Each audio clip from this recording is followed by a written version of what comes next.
Good morning guys.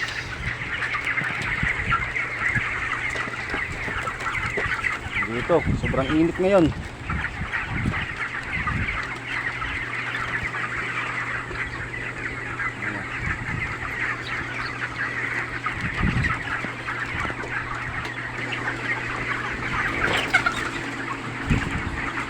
Sobrang init, bumili na kami ng yelo para yung manok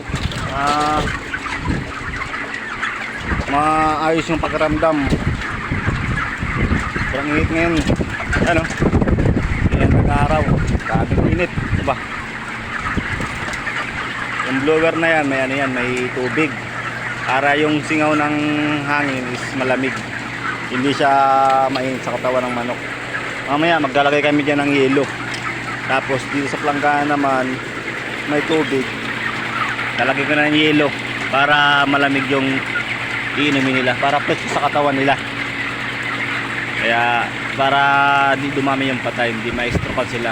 Kasi pag walang yelo, tapos mainit ang panahon, walang yung ganyang blower, walang tubig yan, ang tendency niyan is iinit yung katawan nila, magkukumpulan sila. Pero hangin lang yan, katagalan iinit yan kasi walang ano, walang tubig.